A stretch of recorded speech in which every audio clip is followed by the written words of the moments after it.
Cześć, jestem Ania. A ja jestem Łukasz.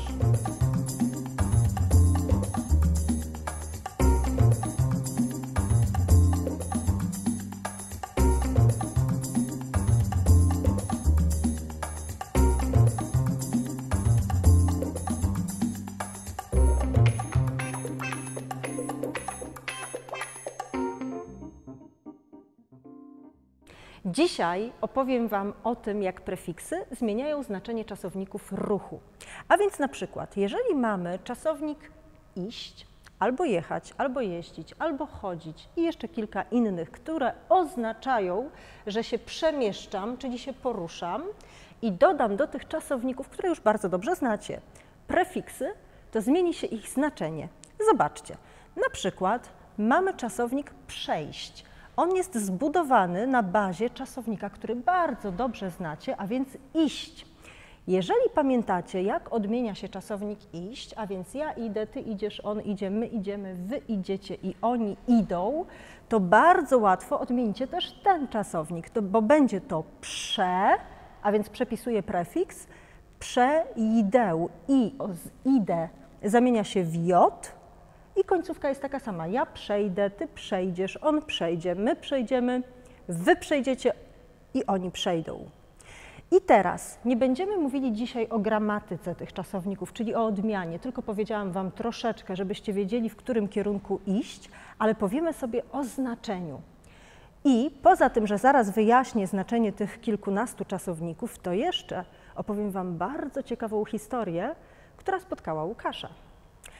Zacznijmy od czasownika właśnie przejść. Te wszystkie, które mają fragment ji, ci, będą miały znaczenie czasowników dokonanych. To są czasowniki dokonane, a te, które mają fragment chodzić, chociaż ja widzę, że napisałam tutaj chodzić, zabrakło z. Tutaj powinno być jeszcze z, a więc przechodzić, dochodzić, odchodzić, będą miały znaczenie i są to czasowniki niedokonane.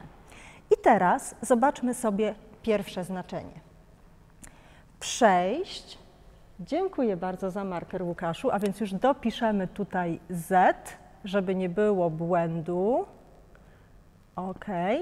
A więc zobaczmy pierwsze znaczenie. Przejść albo przechodzić oznacza, że osoba ma przed sobą jakąś przeszkodę. Czy wiecie, co to jest przeszkoda? Przeszkoda jest wtedy, kiedy na mojej drodze jest coś, to może być jakaś blokada, metaforycznie, bo czasami to absolutnie nie jest przeszkoda, wręcz przeciwnie, pomoc, ale jest coś, co po drodze do mojego celu muszę przejść, czyli muszę po tym iść. Na przykład człowiek może przejść przez ulicę, może przejść przez most, albo na przykład idę do szkoły, ale przed tą szkołą po drodze jest park. Park nie jest moim celem. Moim celem jest szkoła, ale ja muszę przejść przez park, żeby dojść do szkoły, żeby dojść do mojego celu. I tutaj mamy bardzo ciekawą rzecz, pomoc ogromną, że zobaczcie, czasownik przejść, przechodzić łączy się z przyimkiem przez. Bardzo łatwo zapamiętać, bo tu mamy prze i tutaj mamy prze, a więc przechodzę przez ulicę, przechodzę przez most, przechodzę przez rzekę, przejeżdżam przez rzekę, bo tam jest most na tej rzece, przechodzę przez park, przechodzę przez zebrę, przechodzę przez skrzyżowanie. I zobaczmy, przez co przeszedł Łukasz, kiedy zaczęła się jego historia. A jaka to historia? Otóż koleżanka Łukasza, niespodzianka, że koleżanka, przygotowała dla niego właśnie niespodziankę. Ale Łukasz nie wie, jaka to jest niespodzianka. On musi znaleźć pewne wskazówki, instrukcje, kroki, żeby odnaleźć swoją niespodziankę. I wie, że te kroki są gdzieś na terenie uniwersytetu, prawdopodobnie u Michała, chociaż też nie wiemy, czy na pewno u Michała są dokładne wskazówki, ale gdzieś tutaj mamy te specjalne instrukcje, te specjalne takie kroki, które Łukasz musi wykonać, żeby otrzymać niespodziankę.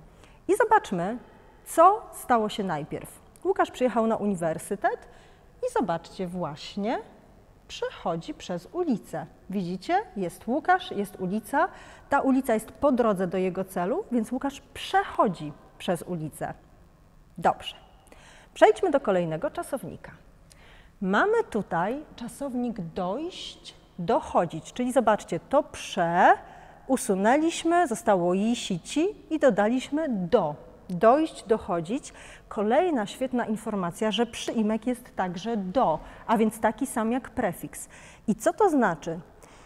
To znaczy, że mam jakiś punkt, jakąś granicę, jakiś konkretny cel, który jest fizycznie punktem, prawie czymś, co mogę dotknąć i ja chcę właśnie do tego punktu iść i nie dalej. Na przykład, kiedy umawiacie się z przyjaciółmi, załóżmy, jesteście w Warszawie i umawiacie się pod kolumną Zygmunta. To jest taki punkt, gdzie często umawiamy się na spotkania. I teraz wyobraźmy sobie, że wszyscy już są pod tą kolumną Zygmunta, bo kolumna jest wysoka, więc oni są pod kolumną, ale wy się spóźniacie.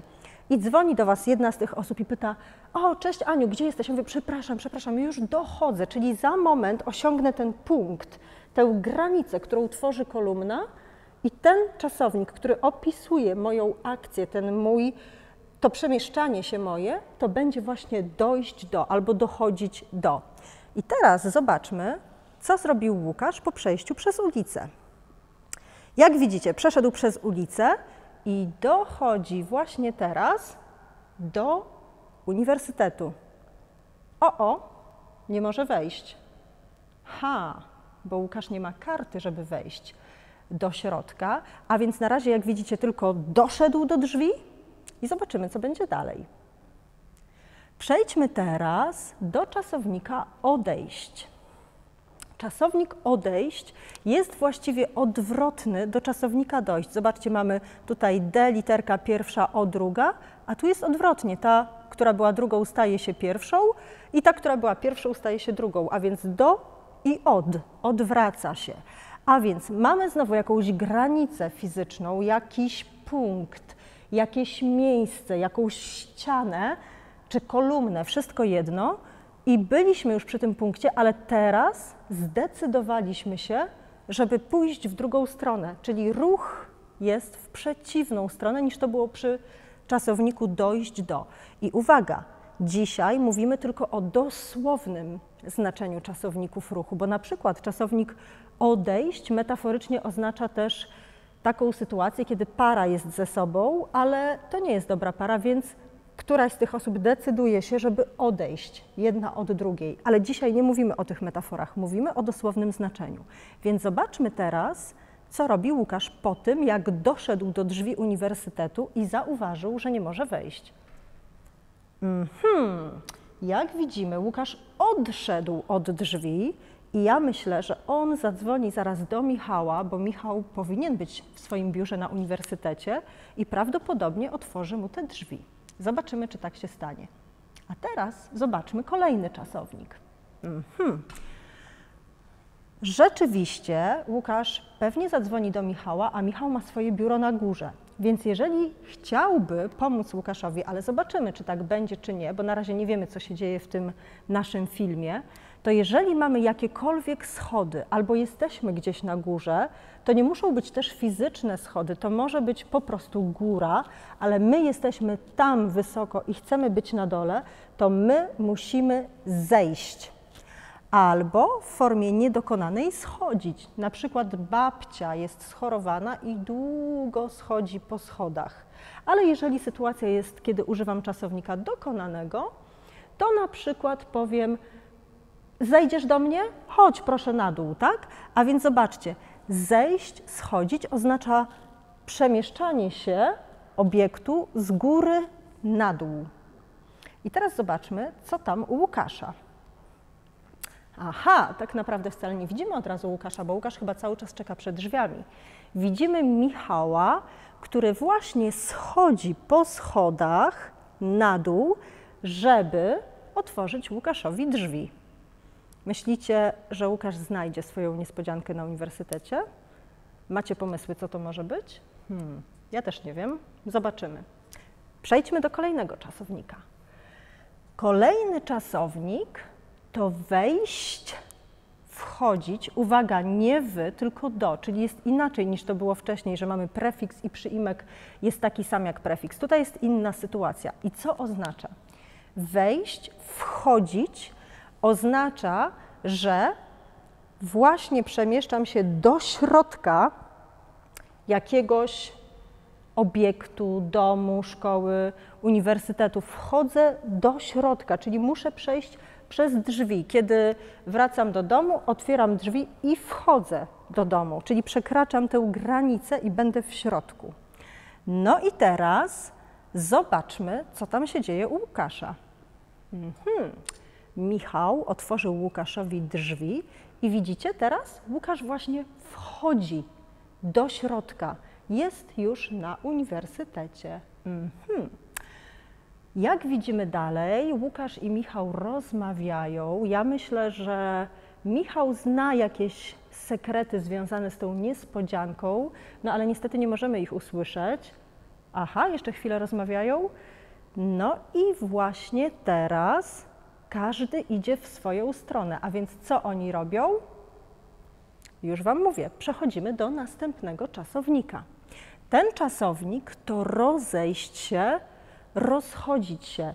Co to znaczy? Zobaczcie, to znaczy, że kilka osób albo dwie osoby są w jednym punkcie, na przykład po lekcji języka polskiego, na której było, no powiedzmy 10 studentów, byli studenci i były studentki, wszyscy rozeszli się do domów. To znaczy, że z jednego punktu każdy poszedł w inną stronę. To, że każdy z jednego punktu idzie w inną stronę, ta informacja jest w prefiksie roz. Roz to jest zawsze jakaś taka mini eksplozja. Na przykład już nie czasownik ruchu. Zobaczcie, mamy czasownik rozpakować prezent. Mam zamknięty prezent i rozpakować oznacza, że go otwieram, czyli znowu ze środka jest działanie na różne strony na zewnątrz. To zobaczmy, czy Łukasz i Michał jeszcze dłużej rozmawiają, czy być może już rozchodzą się.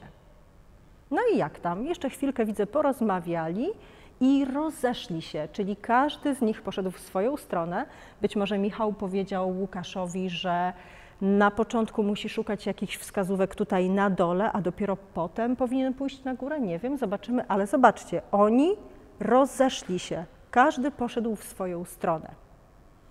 Przejdźmy teraz do kolejnego czasownika. Mamy ten czasownik tylko w formie niedokonanej, bo sam sens tego czasownika sugeruje, że nie może być formy dokonanej. Zobaczcie, mamy tylko pochodzić. Pochodzić i ten prefiks po nie tylko w czasownikach ruchu, jak pojeździć czy popływać, oznacza, że cała ta czynność trwa jakiś czas. Bardzo często to nie jest długo, ale jakiś czas to trwa. Na przykład, kiedy powiem, idę sobie potańczyć, to po oznacza trochę, idę tańczyć trochę. Albo lubię sobie czasami pośpiewać, to znaczy śpiewać trochę.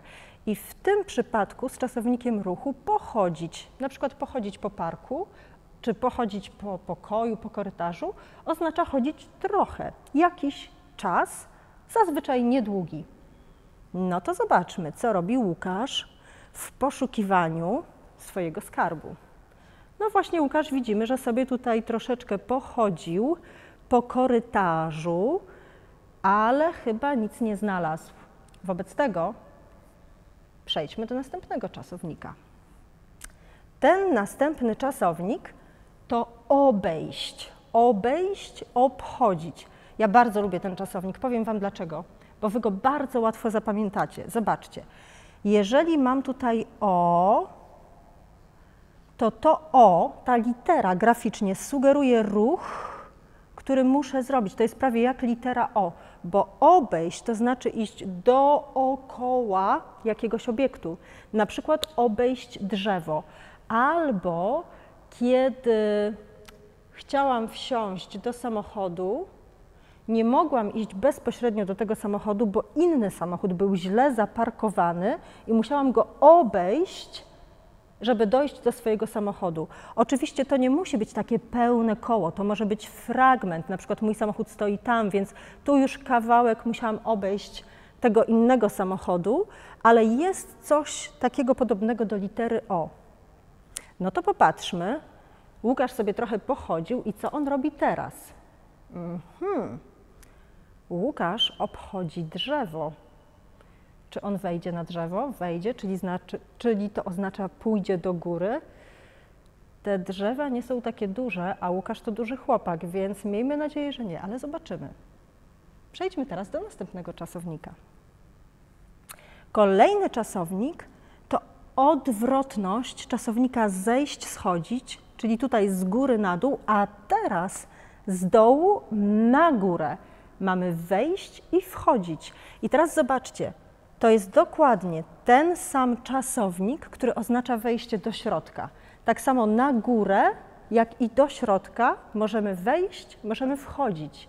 Jak jesteście na przykład w kinie, to chyba jest napis wejście, na pewno jest wyjście, do którego za chwilę wrócimy, ale wejście chyba też bywa. Wyraz wejście, który na pewno widzieliście w Polsce niejednokrotnie, pochodzi właśnie od czasownika wejść.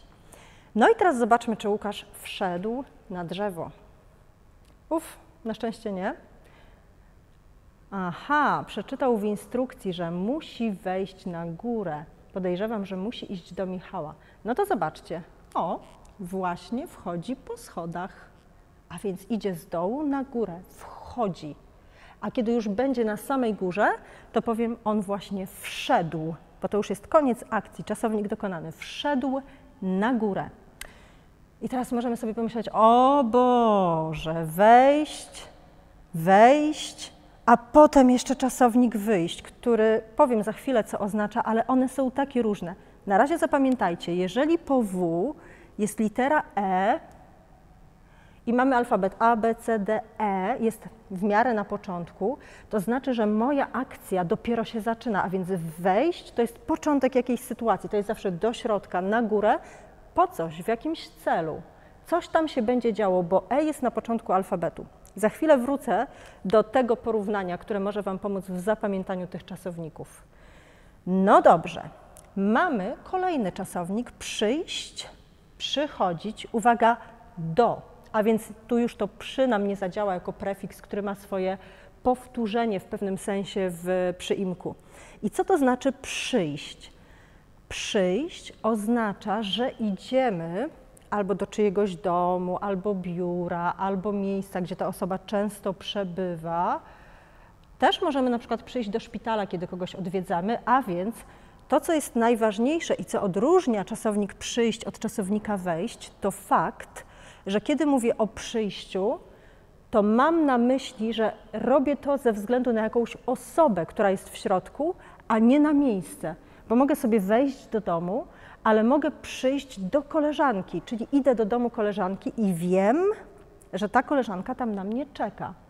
Albo na przykład, jeżeli mój znajomy pracuje w jakimś miejscu, to ja mogę przyjść na moment do niego, do pracy, ale nieważne jest to miejsce pracy, ważne jest, że tam jest ten mój znajomy, który na mnie czeka. Czyli zobaczcie, tu jest ważna osoba, a tutaj miejsce. I teraz zobaczmy, co tam się dzieje u Łukasza. Łukasz wszedł na górę, czyli użył schodów. Gdyby użył windy, to wjechałby na górę, czyli znowu ten sam prefiks i chyba musi przez moment iść, a więc pójść korytarzem, żeby przyjść do Michała. No zobaczcie, Łukasz właśnie przyszedł do Michała, wszedł do pokoju, w którym jest Michał, ale ważny jest Michał w tej sytuacji bardziej niż pokój, więc Łukasz przyszedł do Michała. Myślę, że Michał mu może pomóc w rozwiązaniu zagadki. Zobaczymy za chwilę. Przejdziemy do kolejnego czasownika. To jest bardzo ciekawy czasownik podejść, podchodzić. Uwaga, znowu do, nie pod. I tu popatrzmy, wy na pewno już wiecie, że pod oznacza, że coś jest gdzie? Na dole czy na górze? Na dole? Bardzo dobrze. I to jest bardzo ciekawe, bo Polacy na pewno nie myślą o tym czasowniku w ten sposób, bo to jest bardzo mocno w polskiej kulturze, w tradycji, w historii wpisanej w język, ale to pod oznacza pewną zależność od kogoś. A więc na przykład, jeżeli idziemy sobie do restauracji, jesteśmy klientami i chcemy coś zamówić, to skoro my jesteśmy klientami, to znaczy, że to jest nasz czas prawdopodobnie wolny. Oczywiście czasami w pracy, czy ze względu na pracę też chodzimy do restauracji, ale powiedzmy, że my tutaj jesteśmy, żeby spędzić swój wolny czas. Ale kelner pracuje tutaj, więc on w pewnym sensie, ja wiem, że to źle brzmi, niepoprawnie politycznie, ale żebyśmy zapamiętali ten czasownik, to powiem to. W pewnym sensie jest od nas zależny, czyli w hierarchii jest troszeczkę pod nami, bo on tu pracuje, a my mamy swój relaks, swój czas wolny.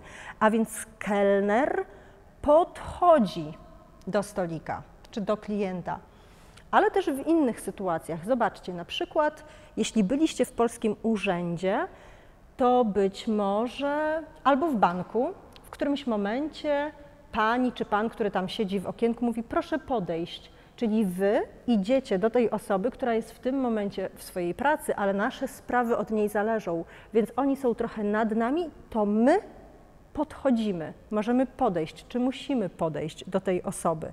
Też kiedy mamy taką sytuację, że na przykład stoi grupa osób, załóżmy 5 czy 10, i dwie inne osoby idą w kierunku tej grupy.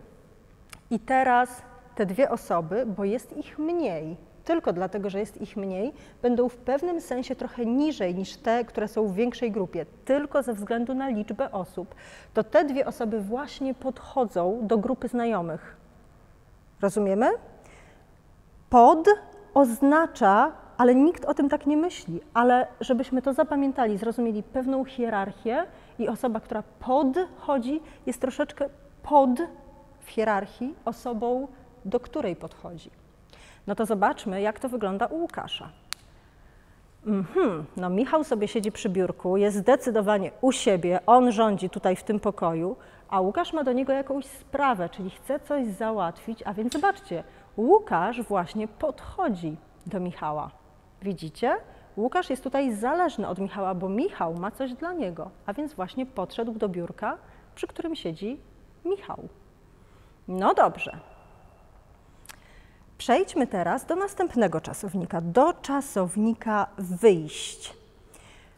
Wyjść jest odwrotne do wejść, a więc wejść to jest do środka z zewnątrz, a wyjść to z wewnątrz przemieścić się na zewnątrz, czyli ze środka na zewnątrz budynku, na zewnątrz pokoju, już nie być w środku. I teraz mówiłam wam o alfabecie, że tu mamy literkę E, A, B, C, D, E, czyli to jest początek mojej akcji, wchodzę i coś tam będę robiła, ale kiedy mamy wyjść, Y jest prawie pod koniec alfabetu, to łatwo zapamiętać, jeżeli tu jest Y, to znaczy, że to jest ten sens, że już ta moja sytuacja skończyła się i ja właśnie wyszłam, czy właśnie wychodzę z jakiegoś miejsca. Y, koniec mojej sytuacji. E, w czasowniku wejść, albo brak litery i od razu wchodzić, oznacza, że dopiero coś się zaczyna. No to zobaczmy, co tam u Łukasza i Michała. Łukasz porozmawiał z Michałem i zobaczcie, Łukasz właśnie wyszedł z biura i ja myślę, on ma jakąś kopertę, widzicie? Może tam jest rozwiązanie tej całej zagadki. Ja myślę, że Łukasz za chwilę wyjdzie z uniwersytetu. No zobaczmy. No zobaczcie, właśnie wychodzi z uniwersytetu. To my w takim razie zastanówmy się jeszcze nad jednym czasownikiem. Mamy czasownik, ostatni, o którym dzisiaj powiemy, nadejść, nadchodzić.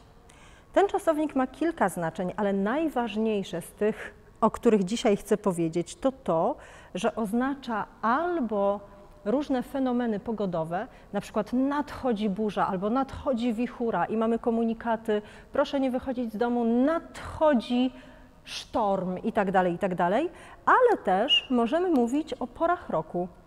A więc w Warszawie wreszcie nadeszła wiosna. Jest ciepło, jest wreszcie temperatura powyżej 10 stopni, jest słonecznie, a więc można powiedzieć, że nadeszła wiosna i miejmy nadzieję, że już zostanie. Zobaczmy, co się dzieje u Łukasza. U Łukasza nie ma wiosny. Czy widzicie, co nadchodzi? No co nadchodzi? Burza! A więc Łukasz chyba musi bardzo szybko wyjść i pobiec do samochodu czy na przystanek i wrócić do domu. Mam nadzieję, że teraz jest trochę łatwiej z tymi prefiksami. Do zobaczenia. Pa!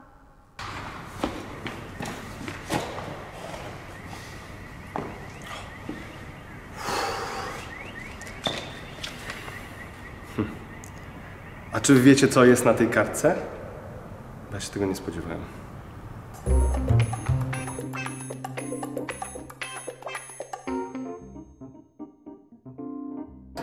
Dziękujemy. Dzięki. Po raz ostatni. Pa! Hej, pa!